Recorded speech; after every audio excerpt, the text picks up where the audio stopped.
Hello friend, मैं Vinod Kumar CO success CTET classes के online platform पर आप सबका मैं स्वागत करता हूं। आप सबको पता है कि मैं सीडीपी का सीरीज चला रहा हूं और सीडीपी के सीरीज में हम लोग जीन पियाजे, कोलबर्ग और वाइगोत्स्की के सिद्धांत को समझ चुके हैं और उनके अवधारणाओं को भी समझ चुके हैं और उसी से संबंधित आज एमसीक्यू लेकर के आया हूं ताकि जो भी कंसेप्ट आप समझे हैं, जो भी सिद्धांत आप समझे हैं, उस सिद्धांत को हम लोग एमसीक्यू के माध्यम से देखें, क्योंकि एमसीक्यू के माध्यम से अगर उस अवधारणाओं को हम लोग समझेंगे तो हमारा क्वेश्चन भी सोल्व होगा और वो अवधारणाएं हमेशा के लिए अपनी हो जाएंगी। आप सबको पता है कि सीडीपी एक मेजर सेक्शन है। आप सीटेट का एग्जाम दे रहे हैं या सीडीपी बीटेट का एग्जाम दे रहे हैं या स्टेट का दे रहे हैं, किसी भी टीचिंग फील्ड का एग्जाम दे रहे हैं तो उसमें सीडीपी बहुत महत्वपूर्ण भूमिका में होता है और इससे संबंधित क्वेश्चन बच्चे अक्सर गलत करके आते हैं। इसलिए मेरी कोशिश है कि उन सब अवधारणाओं को समझाते हुए जो संबंधित एमसीक्यू हैं उनको मैं क्लियर करते चलूं और बताते चलूं। चलिए, आज इसी सिद्धांत यानी जीन पियाजे, कोलबर्ग और वाइगोत्स्की के सिद्धांत से जो संबंधित एमसीक्यू हैं उसकी मैं चर्चा करूंगा ताकि आने वाले एग्जाम में आपको इससे बेनिफिट हो। आइए हम देखते हैं पहला क्वेश्चन है इस सिद्धांत से, यानी चैप्टर की बात की जाए तो चैप्टर 5 से पहला क्वेश्चन यहाँ पर पूछा जा रहा है।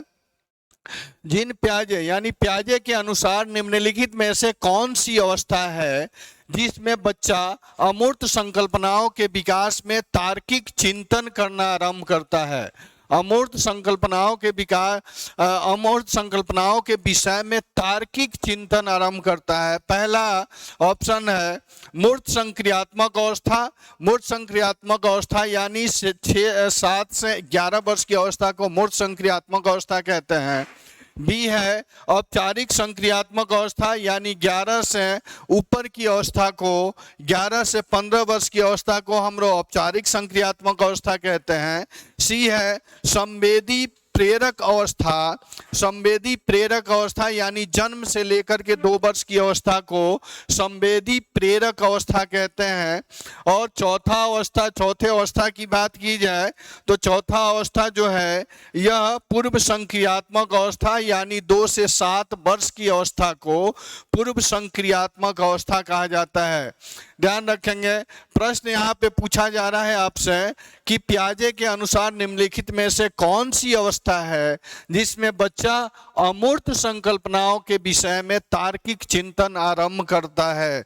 अमूर्त संकल्पनाओं के पूछा जा रहा है, तार्किक चिंतन ये आरंभ करता है, यह किस अवस्था में होता है? यानी ध्यान रखेंगे ये औपचारिक संक्रियात्मक अवस्था जो 11 से लेकर के 15 साल के उम्र की उम्र अवस्था को कहा जाता है, उसमें बच्चा औपचारिक संक्रियात्मक अवस्था में मूर्त संकल्पनाओं को पर बात करता है, मूर्त संकल्पनाओं पर विचार करता है।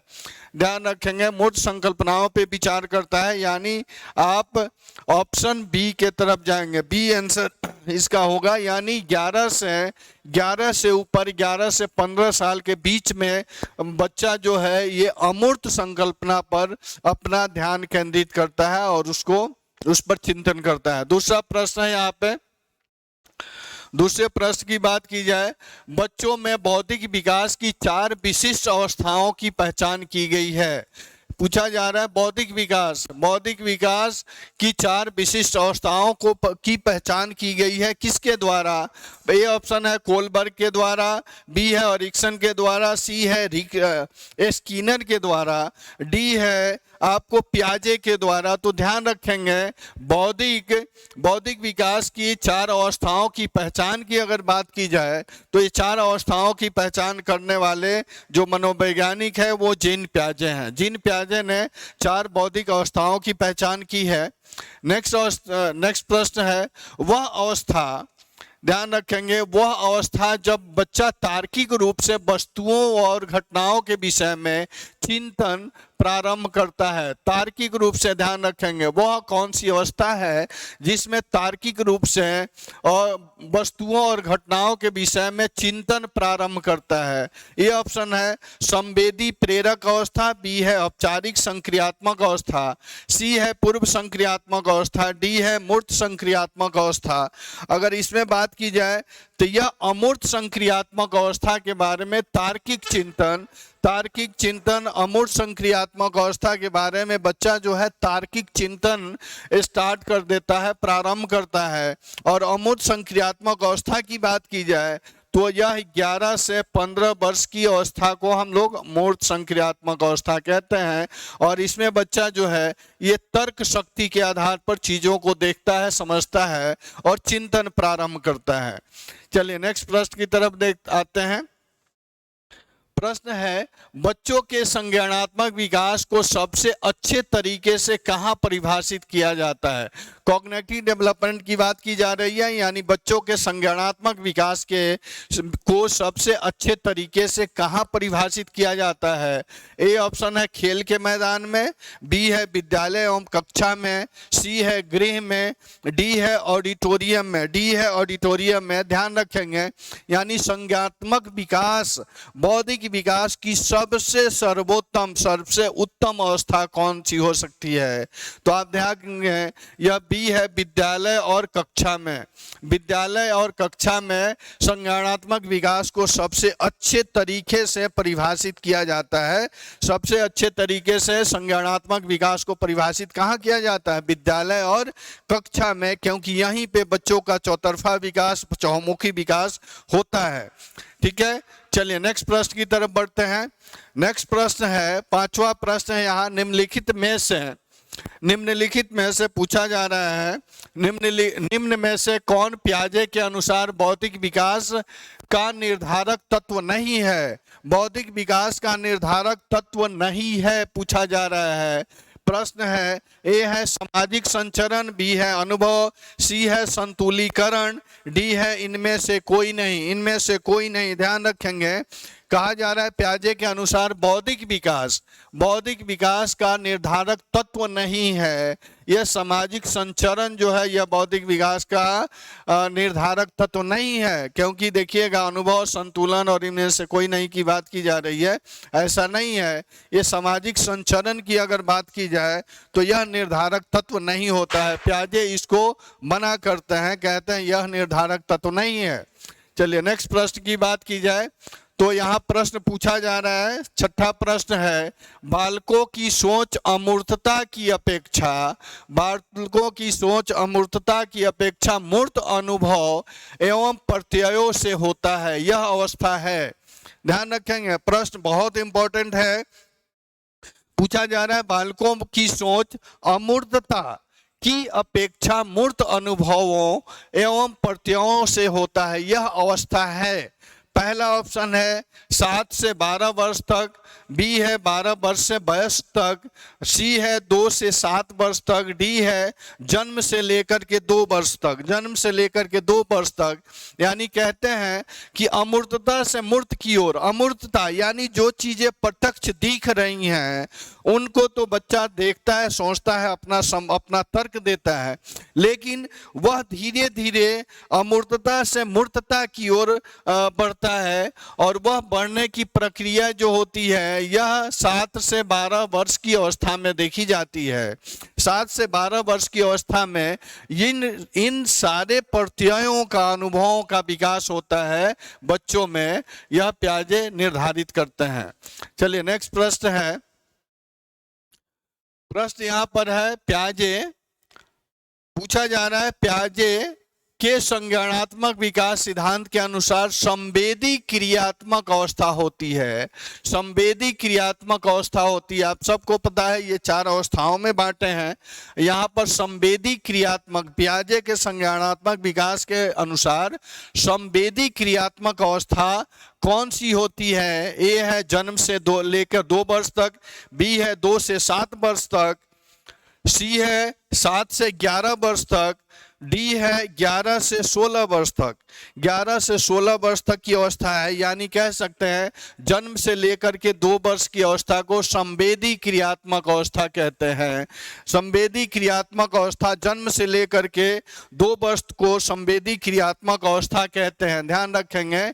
यानी यह संवेदी क्रियात्मक, मूर्त संक्रियात्मक और संचरात्मक अवस्था, ये अलग अलग अवस्थाओं में बांटा गया है, लेकिन प्याजे संज्ञानात्मक विकास को संवेदी क्रियात्मक अवस्था के आधार पर बांटते हैं, और यह अवस्था है जन्म से लेकर के 2 वर्ष की अवस्था। चलिए नेक्स्ट प्रश्न है। नेक्स्ट प्रश्न यहाँ पूछा जा रहा है, प्रश्न है वायगोत्स्की ने बाल विकास के बारे में कहा कि, वायगोत्स्की ने बाल विकास में के बारे में कहा कि, पहला ऑप्शन है यह संस्कृति के अनुवांशिकी के कारण होता है, यह संस्कृति के अनुवांशिकी के कारण। दूसरा है यह सामाजिक अंतःक्रियाओं के कारण होता है। तीसरा है औपचारिक शिक्षा का उत्पाद से होता है। डी है यह समावेशन और समायोजन का परिणाम है। समावेशन और समायोजन का परिणाम है। यानी कह रहे हैं, वायगोत्स्की कहते हैं कि बाल विकास के बारे में वायगोत्स्की का मानना है कि बच्चों का चहुमुखी चौतरफा विकास, तार्किक विकास की बात की जाए तो यह सामाजिक अंतःक्रियाओं के कारण ही संभव है, क्योंकि बच्चे समाज में रहते हैं और समाज में रहने वाले लोगों के द्वारा किए गए कार्यों से वो सीखते हैं, अनुभव लेते हैं और उनसे अंतःक्रिया करते हैं, जिनसे उनका बौद्धिक विकास और संवेगात्मक विकास होता है। यानी बी ऑप्शन पे जाएंगे। चलिए नेक्स्ट प्रश्न की बात की जाए। नेक्स्ट प्रश्न है यहाँ पर,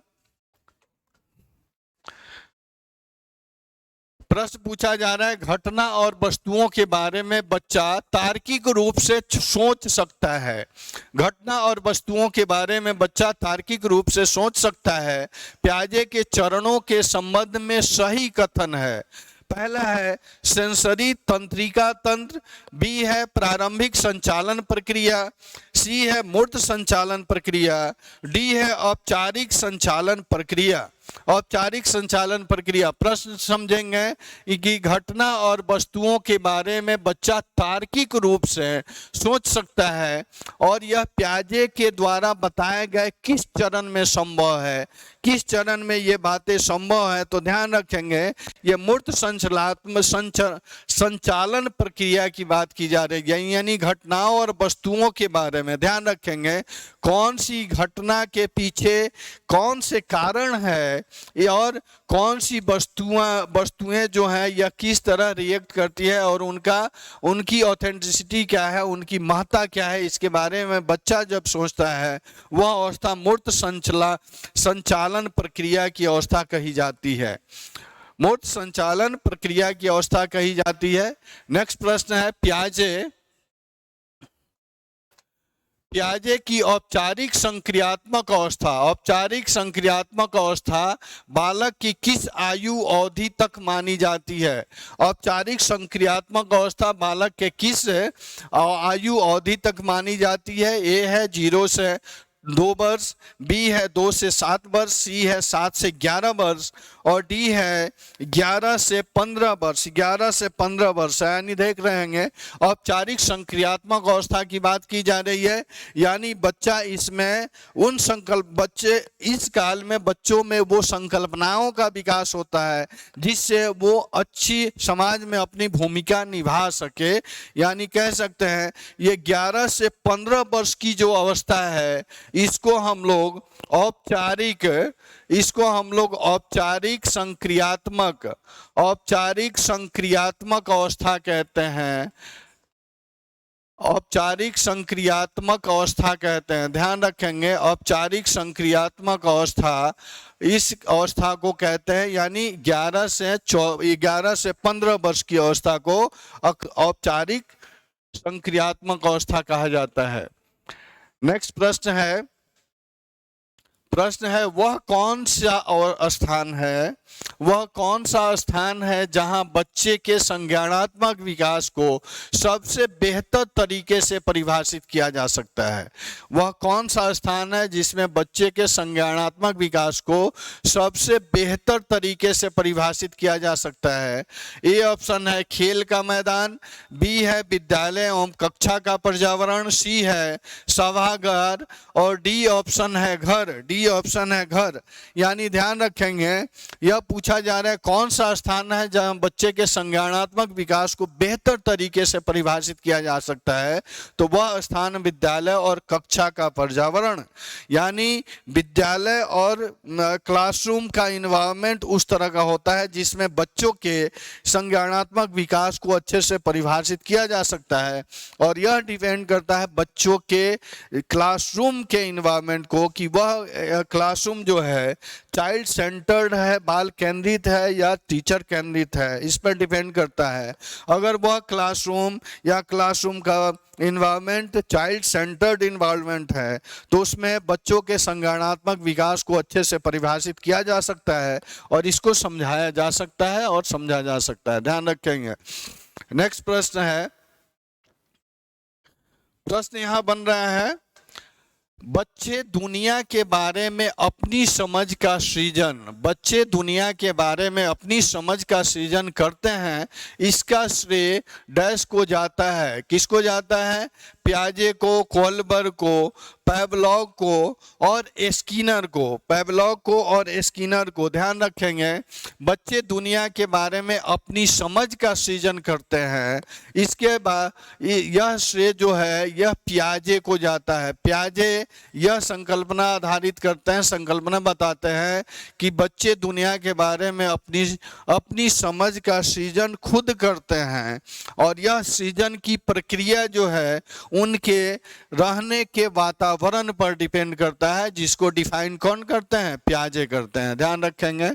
नेक्स्ट प्रश्न है वाइगोत्स्की। पूछा जा रहा है यहाँ पर प्रश्न है वाइगोत्स्की बच्चों को सीखने में निम्नलिखित में से किस कारक की महत्वपूर्ण भूमिका पर बल देते हैं? वाइगोत्स्की बच्चों को सीखने में निम्नलिखित रूप से किस कारक की महत्वपूर्ण भूमिका पर बल देते हैं? पहला है सामाजिक कारण, दूसरा है अनुवांशिक कारण, तीसरा है नैतिक कारण और चौथा है शारीरिक कारण। चौथा है शारीरिक कारण।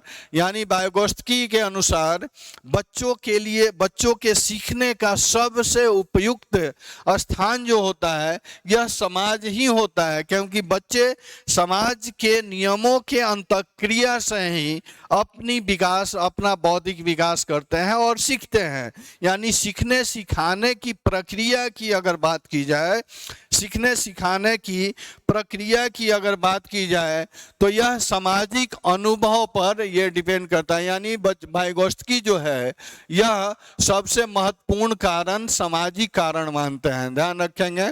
नेक्स्ट प्रश्न पियाजे। नेक्स्ट प्रश्न की बात की जाए तो यहाँ पर पूछा जा रहा है पियाजे के संज्ञानात्मक विकास के चरणों के अनुसार इंद्रिय गामा, जिसको संवेदी प्रेरक अवस्था कहते हैं, किससे संबंधित है? पियाजे के संज्ञानात्मक विकास के चरणों के अनुसार इंद्रिय गामा, जिसे संवेदी प्रेरक अवस्था कहते हैं, यह अवस्था किससे संबंधित है? पहला है सामाजिक मुद्दों के सरोकार से, बी है अनुकरण स्मृति और मानसिक निरूपण से, सी है तार्किक रूप से समस्या समाधान की योग्यता से, डी है विकल्पों के निर्वचन और विश्लेषण करने की योग्यता। विकल्पों के निर्वचन और विश्लेषण करने की योग्यता से यह संबंधित है। ध्यान रखेंगे पियाजे पूछ रहे हैं, पियाजे कह रहे हैं कि संज्ञानात्मक विकास के चरण जो होते हैं वह इंद्रिय गामा का जो चरण होता है यह किससे संबंधित है? किससे संबंधित है? तो ध्यान रखेंगे यह अनुकरण स्मृति और मानसिक निरूपण। अनुकरण स्मृति का अर्थ है ये इंद्रिय गामा। इंद्रिय गामा यानी संवेदी प्रेरक अवस्था की अगर बात की जाए तो इसमें बच्चा जो है यह देख करके, यानी खेल खेल में और अपने बड़े बुजुर्ग जो घर में बड़े सदस्य होते हैं उनके एक्टिविटी के माध्यम से वो सीखता है, उनको काम करते हुए देख करके नकल करता है, जैसे बोलने का नकल, काम करने का नकल, चलने का नकल, यह अनुकरण स्मृति पर डिपेंड करता है और इसी से उसकी मानसिक एक्टिविटी होती है और उसी के हिसाब से वह रिएक्ट भी करता है। ध्यान रखेंगे तो यह इंद्रिय गामा और संवेदी प्रेरक जो अवस्था है यह अनुकरण स्मृति और मानसिक निरूपण से ही डिसाइड होता है, संबंधित है यह। नेक्स्ट प्रश्न की बात की जाए तो प्रश्न है यहाँ पे, ध्यान रखेंगे, प्रश्न है कोलबर्ग के अनुसार शिक्षक बच्चों में नैतिक मूल्यों का विकास कर सकता है। कोलबर्ग के अनुसार शिक्षक बच्चों में नैतिक मूल्यों का विकास कर सकता है। पहला है कैसे व्यवहार किया जाना चाहिए, इस पर कठोर निर्देश देकर। बी है धार्मिक शिक्षा को महत्व देकर। सी ऑप्शन है व्यवहार के स्पष्ट नियम बनाकर। डी ऑप्शन है नैतिक मूल्यों पर आधारित चर्चाओं और उन्हें शामिल करके। नैतिक मूल्यों पर आधारित शिक्षाओं, नैतिक मूल्यों पर आधारित चर्चाओं और उन्हें शामिल करके शिक्षक इन अवस्थाओं को निर्धारित कर सकता है। तो ध्यान रखेंगे, कहने का अर्थ है तो कोलबर्ग कह रहे हैं कि कोलबर्ग के अनुसार शिक्षक बच्चों में नैतिक मूल्यों का विकास कैसे कर सकता है। तो नैतिक मूल्यों पर, क्लासरूम में नैतिक मूल्यों पर चर्चाएं की जाती हैं और नैतिक महापुरुषों के बताए गए नियमों को दिखाया जाता है और उनमें डिस्कशन करा करके ही इन चर्चाओं के माध्यम से नैतिक मूल्यों का विकास कराया जा सकता है। यानी टीचर के लिए सबसे इम्पोर्टेंट चीज़ है कि कोलबर्ग कहते हैं कि बच्चों में अगर नैतिक विकास करना है तो नैतिक मूल्यों की चर्चाएं होनी चाहिए, नैतिक मूल्यों से संबंधित विषय वस्तु की चर्चा क्लास में होनी चाहिए ताकि बच्चे उसके अनुरूप अपने नैतिक मूल्य, नैतिकता का विकास कर सकें। अर्थात आप डी ऑप्शन पे जाएंगे। नेक्स्ट प्रश्न की बात की जाए, प्रश्न है वाइगोत्स्की के सिद्धांत का निहितार्थ है। वाइगोत्स्की के सिद्धांत का निहितार्थ है का तात्पर्य है कि वाइगोत्स्की के सिद्धांत में शामिल है। पहला प्रश्न है प्रारंभिक व्याख्या के बाद कठिन सवालों को हल करने में बच्चे की सहायता न करना। बी ऑप्शन है बच्चे उन बच्चों की संगति में श्रेष्ठतम रूप से सीख सकते हैं जिनका बुद्धि लब्धांक IQ उनके बुद्धि लब्धांक से कम होता है। सी ऑप्शन है सहयोगात्मक समस्या समाधान। डी ऑप्शन है प्रत्येक विद्यार्थी को व्यक्तिगत रूप से दंत कार्य करने को देना। दंत कार्य यानी मौखिक कार्य करने को देने से ये सीख सकते हैं। तो ये ध्यान रखेंगे, कहा जाता है कि वाइगोत्स्की के सिद्धांत में निहितार्थ है, यानी वाइगोत्स्की कहते हैं कि बच्चों प्रारंभिक अवस्था में बच्चों को जो समस्याएं दी जाती है और समस्याओं का समाधान वो नहीं कर पाते हैं तो हमें आवश्यकता है कि उनको हम सहयोग करें, उनको बताएं और उसके अनुरूप अन्य समस्या को भी दें ताकि पहले जो सीखे हैं उसको वो इम्प्लीमेंट कर सकें। यानी प्याजे कहते हैं कि जब समस्या दिया जाए तो समस्या समाधान के लिए प्रारंभिक अवस्था में टीचर का दायित्व है, शिक्षक का दायित्व है कि बच्चों को सहयोग करे और सहयोगात्मक रूप से उनकी समस्याओं का समाधान करे। इसलिए आप सी ऑप्शन पे जाएंगे। चलिए नेक्स्ट प्रश्न है, नेक्स्ट प्रश्न की बात की जाए तो प्रश्न यहां पर पूछा जा रहा है आपसे, स्वकेंद्रित अवस्था होती है। स्वकेंद्रित यानी सेल्फ सेंटर्ड की बात की जा रही है। स्वकेंद्रित अवस्था होती है बालकों के। ए ऑप्शन है जन्म से 2 वर्ष, बी है 3 से 6 वर्ष, सी है 7 वर्ष से किशोरावस्था से 7 वर्ष से किशोरा अवस्था तक और डी ऑप्शन है किशोरा अवस्था से बाद की अवस्था में। किशोरा अवस्था से बाद की अवस्था में यानी कहा जा रहा है ये सेल्फ सेंटर्ड यानी स्व केंद्रित अवस्था जो होती है, ध्यान रखेंगे स्व केंद्रित अवस्था जो है यह पूर्व बाल्य अवस्था में होती है। पूर्व बाल्य अवस्था, बाल्य अवस्था में, पूर्व बाल्य अवस्था में सेल्फ सेंटर्ड होते हैं बच्चे। और यह अवस्था आपको मैं बता दूं, यह 2 वर्ष से लेकर के 6 वर्ष की अवस्था को हम लोग पूर्व बाल्य अवस्था कहते हैं। और यह 3 से 6 वर्ष की अवस्था में बच्चे जो हैं ये सेल्फ सेंटर्ड हो जाते हैं, आत्म केंद्रित हो जाते हैं, स्व केंद्रित हो जाते हैं। नेक्स्ट प्रश्न की बात की जाए तो प्रश्न यहाँ पर है, प्याजे मुख्यतः डैश के क्षेत्र में योगदान के लिए जाने जाते हैं। ए है भाषा विकास, बी है संज्ञानात्मक विकास, सी है नैतिक विकास, डी है सामाजिक विकास। डी है सामाजिक विकास। ध्यान रखेंगे तो प्याजे मुख्यतः आप सबको पता है कि संज्ञानात्मक विकास के क्षेत्र में योगदान के लिए जाने जाते हैं। यह प्याजे बच्चों के संज्ञानात्मक बौद्धिक विकास के संदर्भ में इनका सिद्धांत दिया हुआ है। यह इस सिद्धांत के योगदान के बारे में प्याजे जाने जाते हैं। नेक्स्ट प्रश्न है, बालकों की सोच अमूर्तता की अवस्था मूर्त अनुभवों एवं प्रत्ययों से होती है। यह अवस्था है 7 से 12 वर्ष, बी है 12 वर्ष से वयस्क तक, सी है 2 से 7 वर्ष, डी ऑप्शन है जन्म से 2 वर्ष। पूछा जा रहा है कि बालक की सोच अमूर्तता की अपेक्षा मूर्त अनुभवों एवं प्रत्ययों से होती है। मूर्त अनुभवों या प्रत्ययों से होती है किस अवस्था में? तो आप सबको पता है यह अवस्था 7 से 12 वर्ष की अवस्था है, जिसमें अमूर्तता की अपेक्षा मूर्त प्रत्ययों के बारे में बच्चे अपना मत रख सकते हैं और समझ विकसित कर सकते हैं, जो अवस्था है 7 से 12 वर्ष का। नेक्स्ट प्रश्न की बात की जाए तो यहाँ प्रश्न है, निम्न में से कौन प्याजे के अनुसार बौद्धिक विकास का निर्धारक तत्व नहीं है? निम्न में से कौन प्याजे के अनुसार बौद्धिक विकास का निर्धारक तत्व नहीं है? ए ऑप्शन है सामाजिक संरचना, बी है अनुभव, सी है संतुलीकरण, डी है इनमें से कोई नहीं। यानी प्याजे ये सामाजिक संरचना को बौद्धिक विकास का निर्धारक तत्व नहीं मानते हैं। सामाजिक संरचना को यह निर्धारक तत्व नहीं मानते हैं, ध्यान रखेंगे। नेक्स्ट प्रश्न है, प्याजे के अनुसार विकास की पहली अवस्था के दौरान बच्चा डैश सबसे बेहतर सीखता है।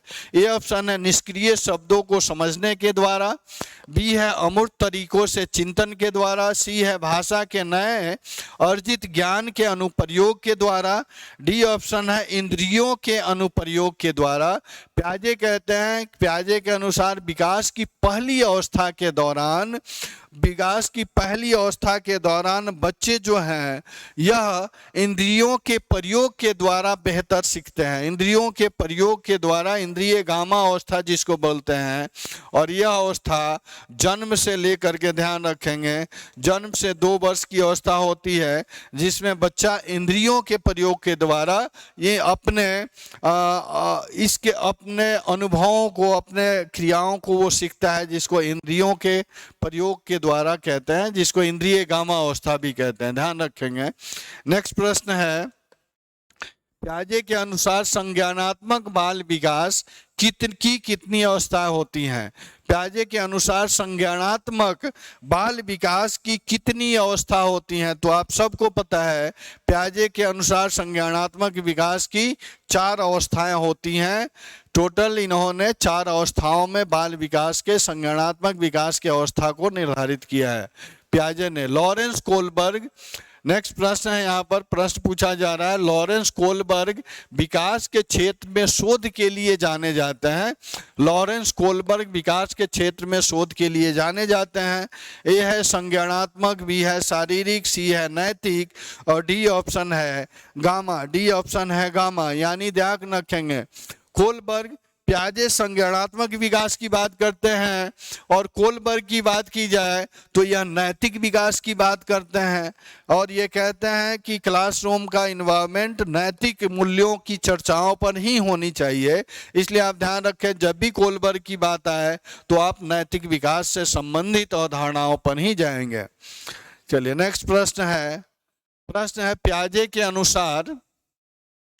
प्याजे के अनुसार यहाँ पूछा जा रहा है, प्याजे के अनुसार बच्चा मूर्त स्तर पर चिंतन, बौद्धिक क्रियाएं और समस्या समाधान किस अवस्था में करने लगता है?